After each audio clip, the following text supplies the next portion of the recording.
And we're back for pages 33 through 40. Fort Ticonderoga, and Mr. Lazalier has begged for a part. As you can tell, probably I absolutely hate pictures and videos of myself, so I have given him a part. Howdy, I'm Ned Gilpin.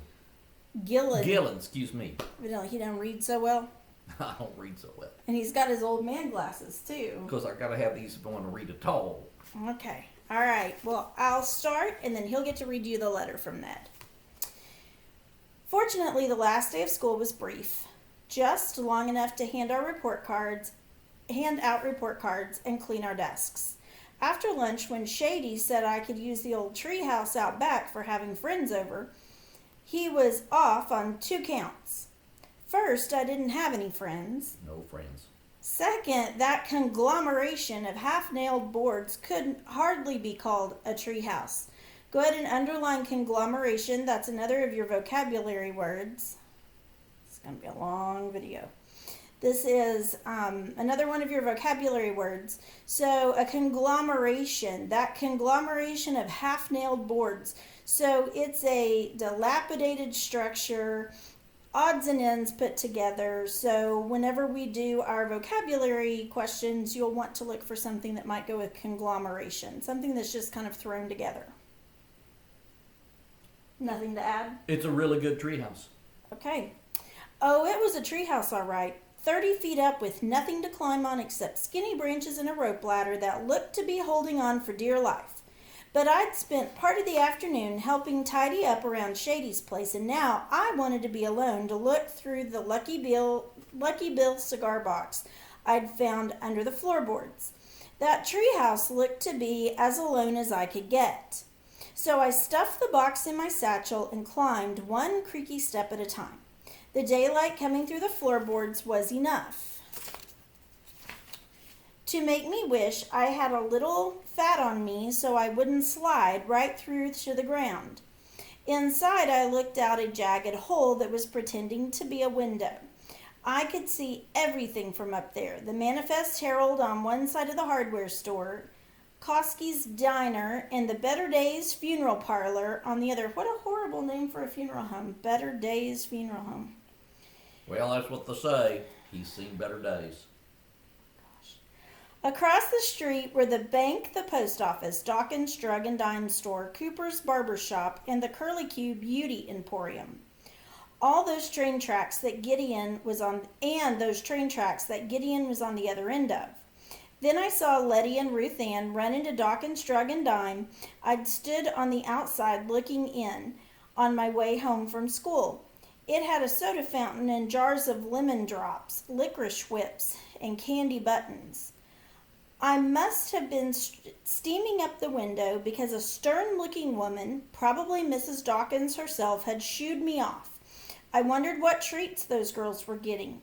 Maybe Gideon take me there when he came to get me.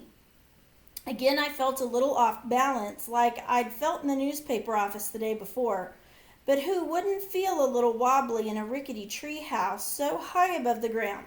So the author's using foreshadowing, because every time the mention of Gideon coming to get her comes up in the book, she feels wobbly or she feels unsure. So she's foreshadowing the fact that something's up with that. What? I'm Gideon. No, you're Ned Gillen. I'm Ned Gillen. I thought I was Gideon. No. It's maybe his last part. Enough goosenecking. I had to look around the treehouse, figuring out what I'd haul up with me the next time. Food for one thing. I'd skipped lunch and the afternoon was heading from mid to late. There wasn't much left in the tree fort from previous dwellers. Just an old hammer and a few rusted tin cans holding some even rustier nails, a couple of wood crates and the salt girl holding her umbrella painted on top, and a shabby plaque dangling sideways on one nail. Fort Ticonderoga, probably named after the famous fort from Revolutionary War days. Anything else that might have been left behind had probably been weathered to bits and fallen through the cracks. No matter, I'd have this place whipped into shape lickety-split.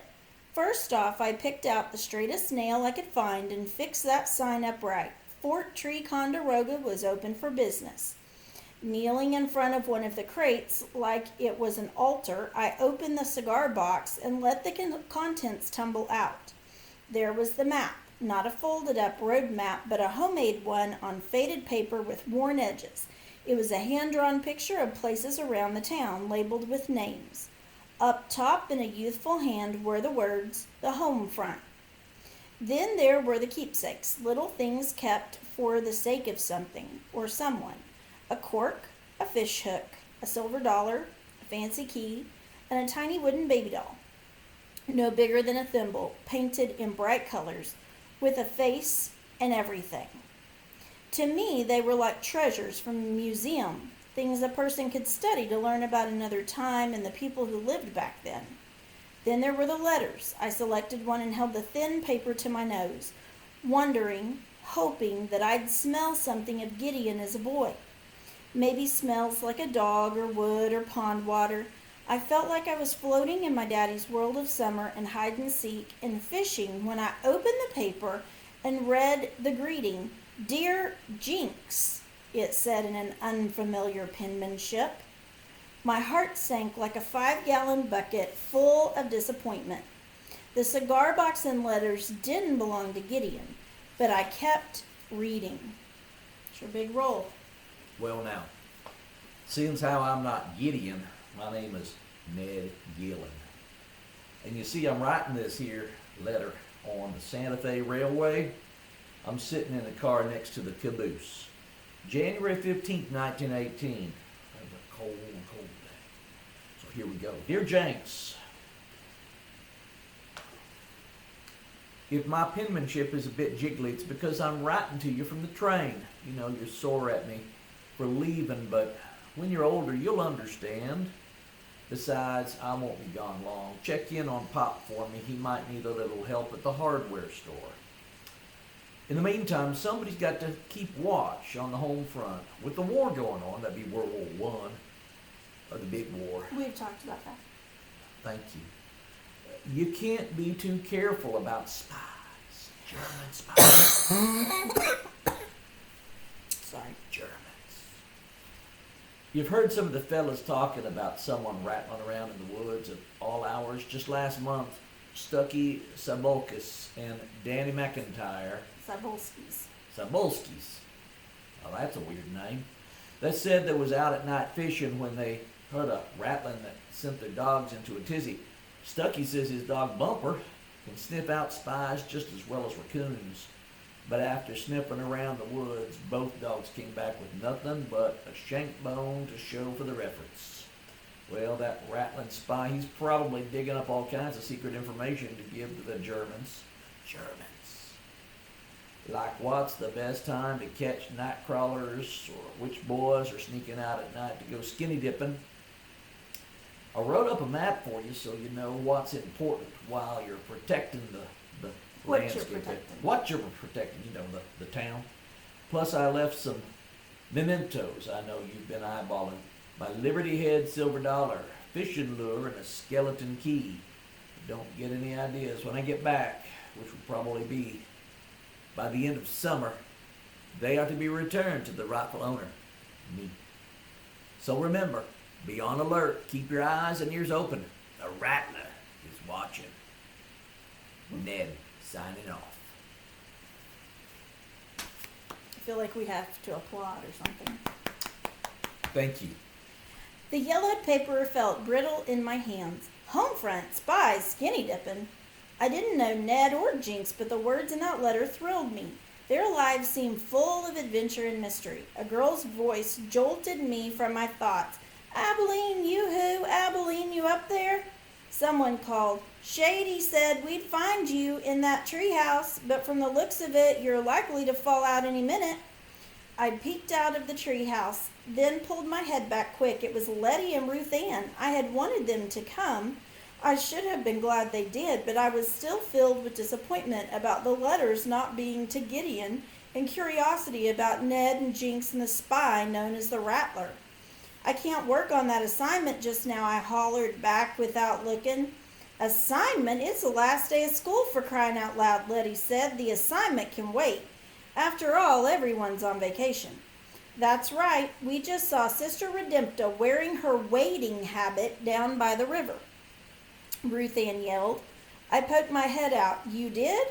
No, but I bet that gets you down from that treehouse in a hurry, Letty laughed. I pulled my head back in, feeling a little foolish. Even if Sister Redempta had a wading habit, there probably was no water in the riverbed. Dust Bowl. I'm busy right now. Okay, I guess we'll come up. You first, Soletta. After you, Ruth Ann. I was sure they were just teasing again until I heard the creak and pull of the rope ladder. I tried to fold the mat before they pulled themselves up. They were fast climbers. What are you doing up here? Ruth Ann poked her head up first and scrambled onto the platform. I slipped the map and keepsakes back into the Lucky Bill box. Nothing much. What are y'all doing up here? I really don't need help with that assignment. Nope, I'll be long gone before Sister Redempta can lasso me with that rope around her waist. Besides, y'all probably have better things to do, like run off to the dime store or something. I didn't know why I was being so snippy. I guessed it was because Gideon had taught me not to be anybody's charity case. Well, as a matter of fact, that's where we just came from, Letty said, reaching up for Ruth Ann's hand. With her short curly hair, she looked like the salt girl on the crates, and she carried a red bandana knapsack on her back. So there's a brand of salt you can buy, Morton salt. It's in a blue container, and it's got a girl in a rain jacket, and she has an umbrella. And so not only was this on the salt containers that you could buy, but they also had wooden crates that the containers would come in, and so they have a crate there that has this girl on it. And my trusty assistant has dashed to the pantry, and voila, the salt girl. So when they refer to the salt girl with her umbrella, that's what they're talking about. Thank you, trusty assistant.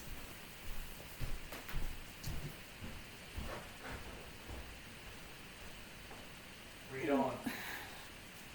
I'm finding my place. We brought you something. She opened the pack and pulled out 3 lovely sandwiches wrapped in wax paper, 3 apples, and my goodness me, 3 ice-cold Coca-Colas. Do you want to appear with some of those? I do not have I the would take Coca-Colas. one. At the same time, Ruth Ann saw me clutching the letters. What are you hiding? She snatched them out of my hand. Give them back, I said. Are these letters from your boyfriend? My pride welled up like a blister ready to pop. I grabbed the letters. Go ahead and underline my pride welled up like a blister ready to pop. A comparison using like or as. So go ahead and underline that and put simile up above it. I know why you're here. Y'all are the ones hoping to get noticed by the teacher or your parents for doing a good deed to the new girl.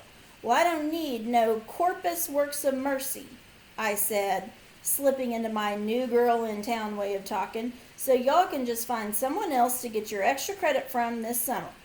Seeing the looks on their faces, I almost busted out crying to be so mean. They looked at each other as if silently agreeing with which one would speak to me. That's just fine. It was Ruth Ann. But I'd like to point out that they're corporal works of mercy, you know, doing things like clothing the naked and feeding the hungry, and we weren't doing them in the first place. But I think even Sister Redempta would agree there isn't one among them says anything about sitting in a treehouse with the pig-headed. Isn't that right, Letty? They put her in her place. That's right. Letty was quietly putting the food and drinks back into the bandana. Nor one about running all over town collecting empty pop bottles for trading in to bring Coca-Colas to the ungrateful.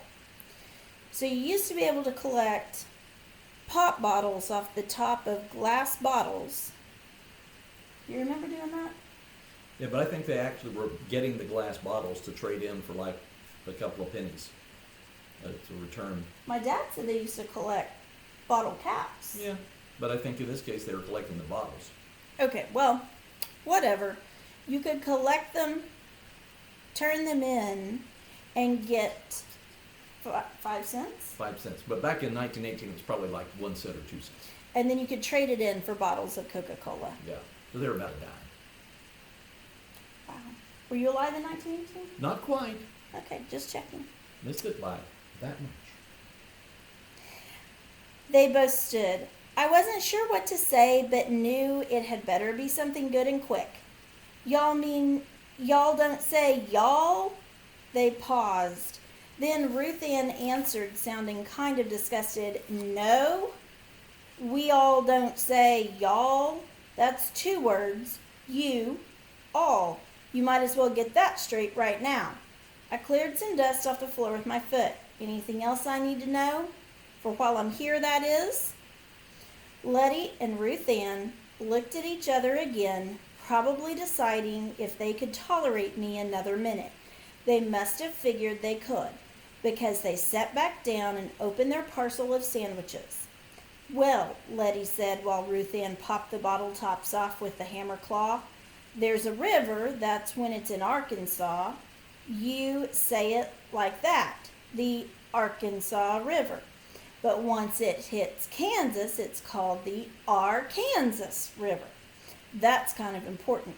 And there's a woman up the way who sits on her porch and stares. Don't let her look you in the eye or you'll turn to stone, Letty said, as if that was on the same level of importance as how to pronounce Arkansas. Is her name Miss Dubose? It is not. Wrong book. And you might want to work on your grammar, Ruth Ann added with a mouthful of egg salad sandwich.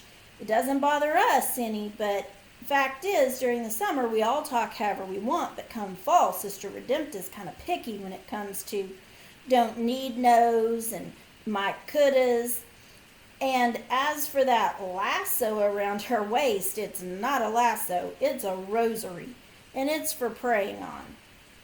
I could tell it would take a while to learn the lay of the land, but that was okay. Those girls were real friendly. The Coca-Cola was going down good, and come fall, I'd be long gone. I told myself, pushing aside the wobbly feeling I'd been having off and on. I opened the cigar box. You ever seen a spy map? I asked. And that's where we're going to stop for today. So you don't have an assignment today? Just listening to these 2 chapters, and hopefully these videos will get better as we go along, which hopefully won't be for long. See you guys later.